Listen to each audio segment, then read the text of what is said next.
And welcome back to Life Unrehearsed. I'm Matt Delvecchio, specializing in life transitions, the senior living industry, and elder care planning. It's our 6th anniversary show. Thank you for tuning in here on Life Unrehearsed. Some of you may have heard the wonderful story of Mrs. Margaret Romans.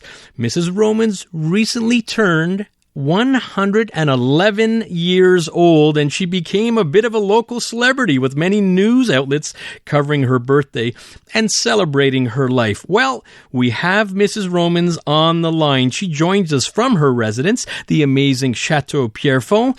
Mrs. Romans, are you there? Hello. Hello, Mrs. Romans. Well, welcome to the show. And for the wonderful introduction.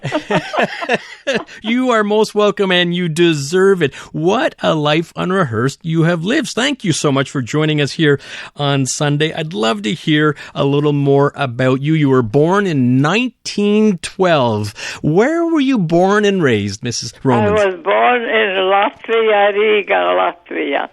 The town is called Riga, and Latvia.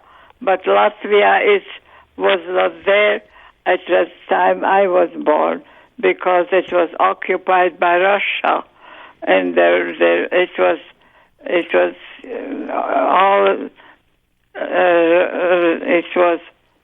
all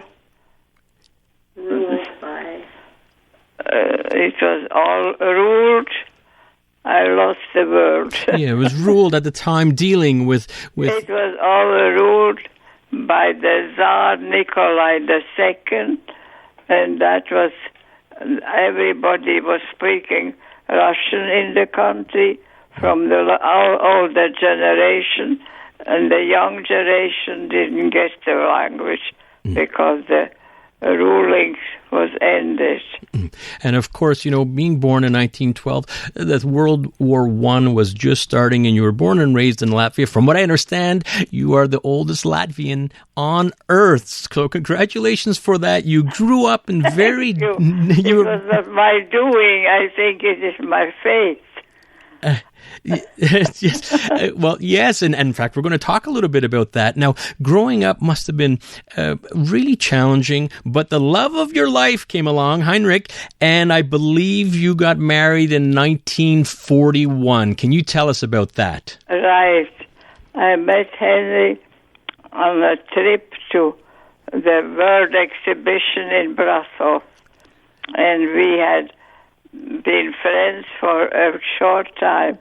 And then when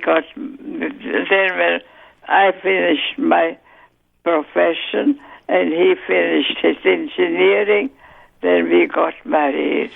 Married in 1941. Yeah. Listening to Life Unrehearsed, Matt Delvecchio, and we're talking with Mrs. Margaret Romans, who just celebrated her 111th birthday. So you married your husband in 1941. Then you decided to move to Canada shortly thereafter. And I'm interested, Mrs. Romans, why did you choose Canada? I chose Canada because it's very similar to my country. So Latvia is very similar. The vegetation and the landscape is very similar to Latvia.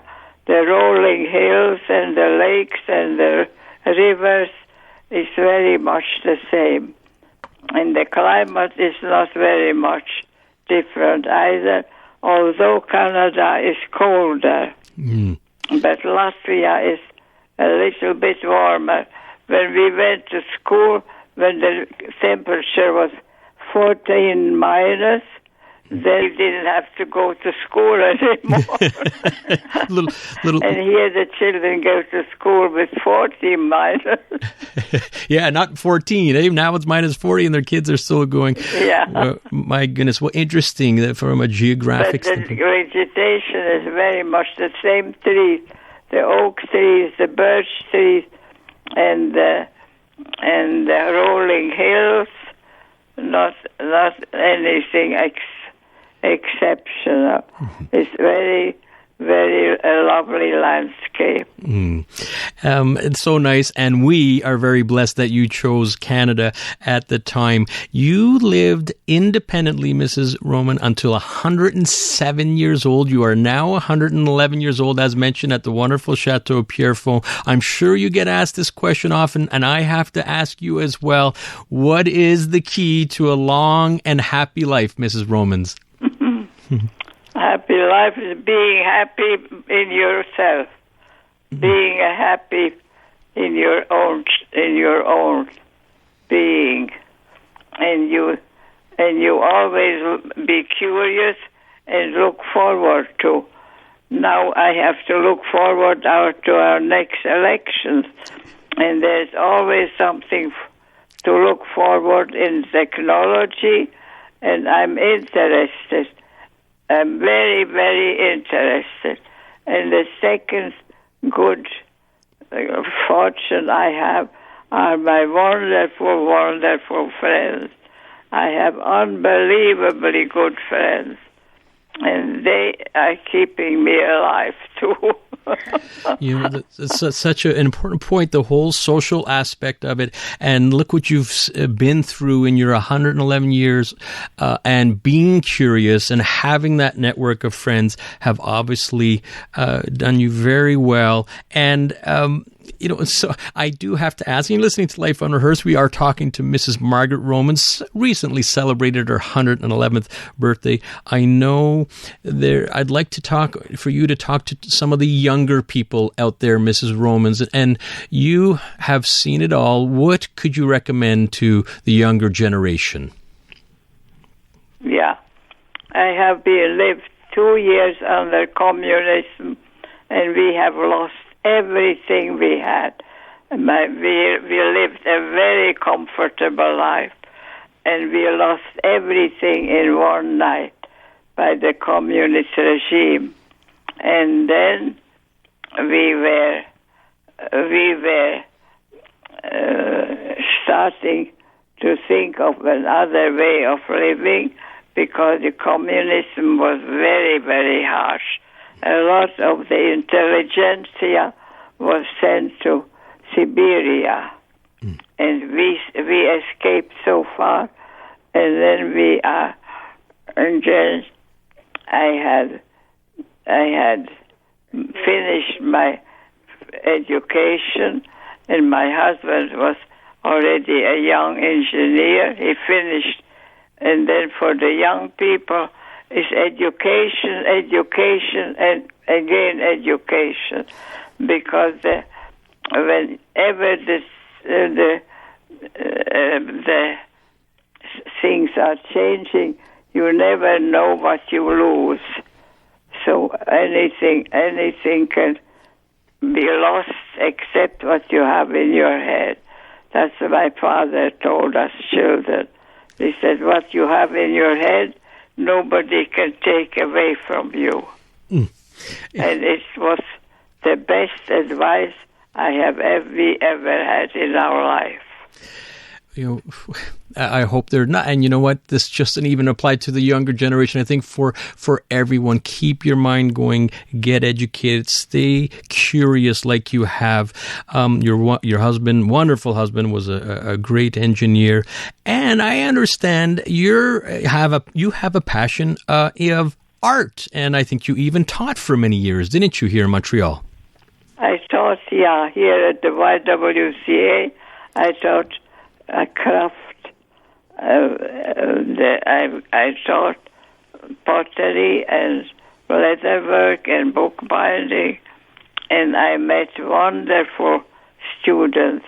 I loved them all, and they seem to have loved me because I have survived so long. And some of them were friends for life.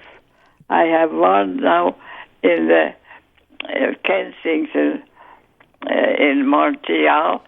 She came to my classes, and she is my best friend still, and she is 94.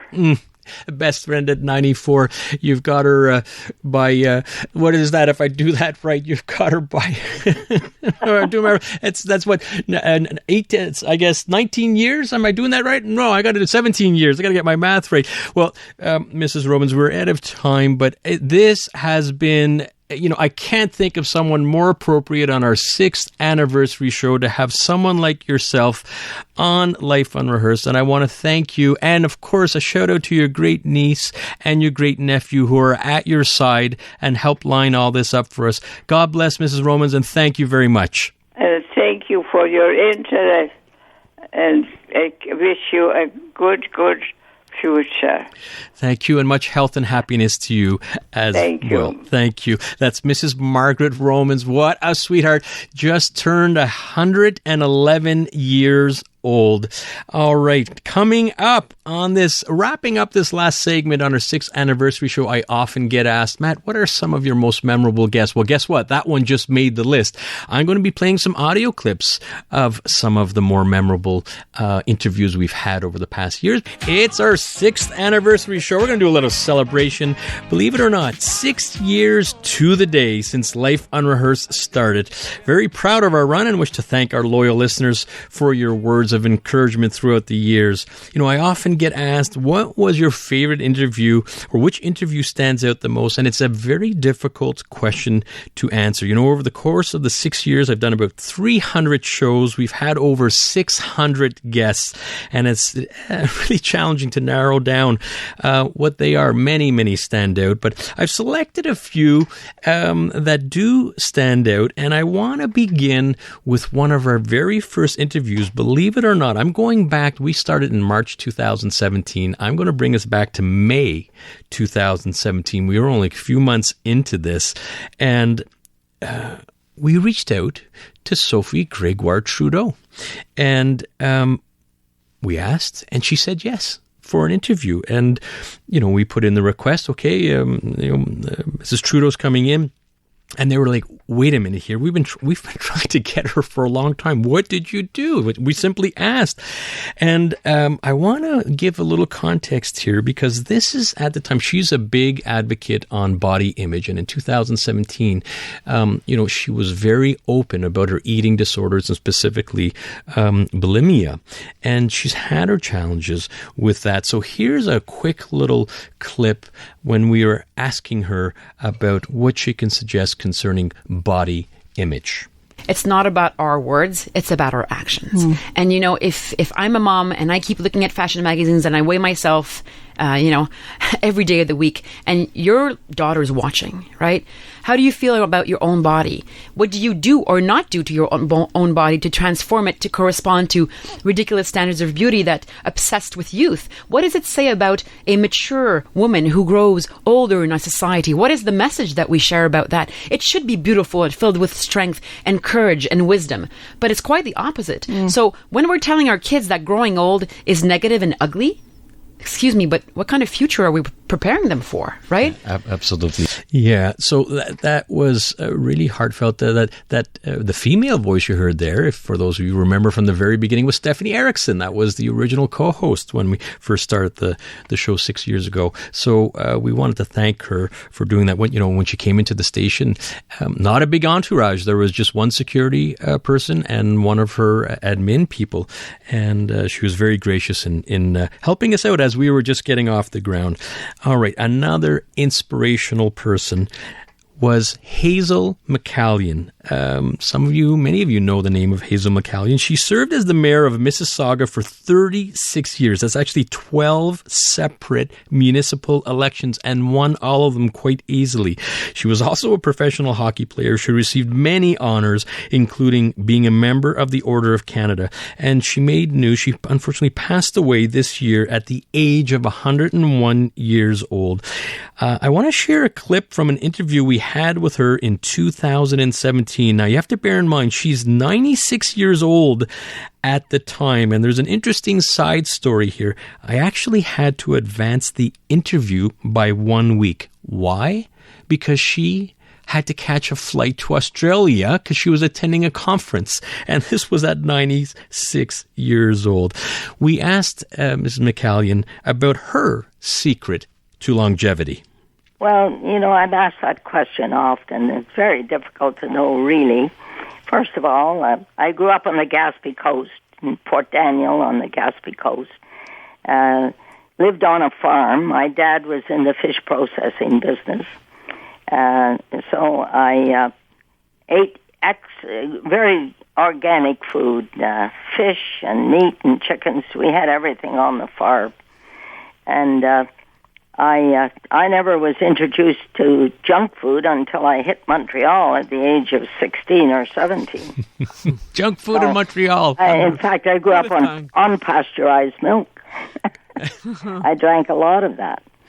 And I exercised. I was very interested in sports. We didn't have a lot of facilities in our little town on the Gaspé Coast in those days, but we made our own fun. I would toboggan. I skated. I started skating at the age of 5, and I still skate. Wow.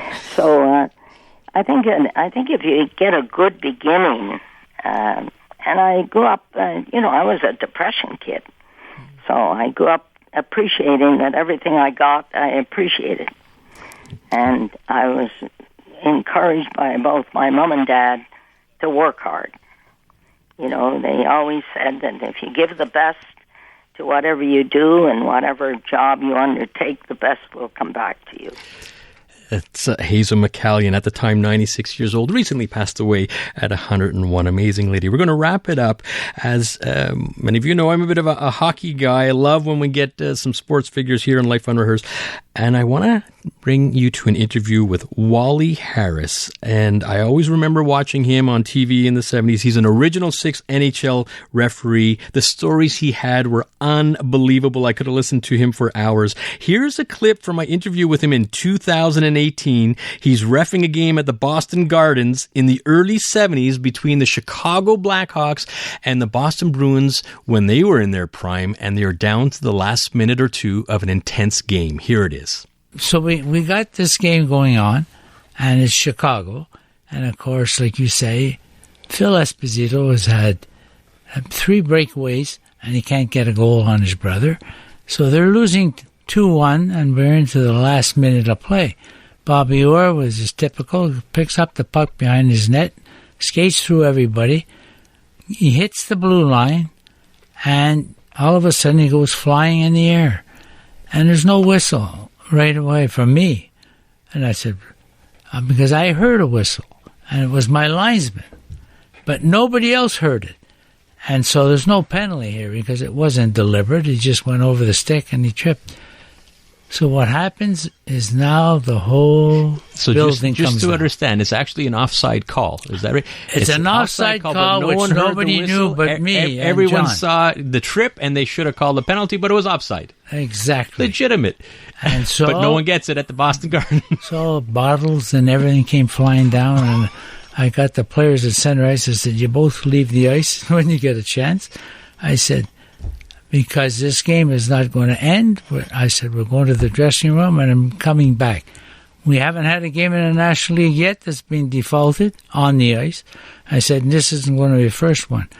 So we went off the ice, and it took us 57 minutes to play the last 57 seconds. Because at the time, as you were mentioning before, these are bottles. These aren't plastic now. This is actual bottles smashing on the ice. So they had to clean all this up. Oh, that's right. And that was the last time they were allowed to sell beer in an arena and with bottles. Bottles at the Garden.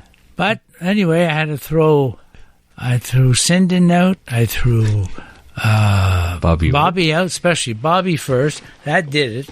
I mean, that erupted. And then I threw Cashman out. I threw about 4 people out. And so we went off the ice. We came back, and it was nice and calm. And all of a sudden, I got a 5 policeman escort back to my hotel. So the game's ended. They lost. They lost. And now everyone wants your head. Yeah. And so I got back to the hotel. I went in, I told the policeman, I said, of course, as soon as you let me off, you've done your duty. I'm going to go downstairs and have a drink. He said, well, that's your responsibility now. I wasn't in the room.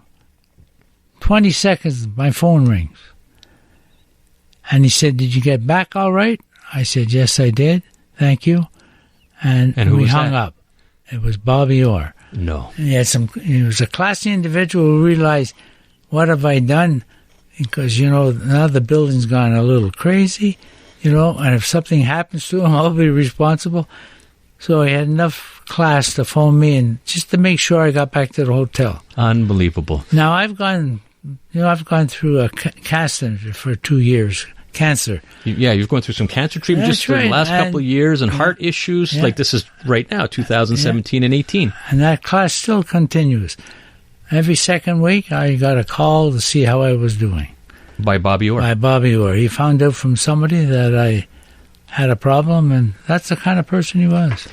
Amazing story from Original Six NHL referee Wally Harris, still going strong, by the way, these days, living out in the West Island. Well, that's it. I want to thank you very, very much again for all our listeners listening in to Life Unrehearsed here on our 6th anniversary show. And many thanks to our technical producer, Dan Charbon. I want to point out, Dan, lots of pre-show production on today's show. Dan, thank you very much. And a big shout out to the two co-hosts that I've had on Life Unrehearsed, Stephanie Erickson and, of course, Corey Sirota for over 5 years. I want to thank them very much. You could listen to Life Unrehearsed here on CJAD 800 every Sunday at 4 p.m.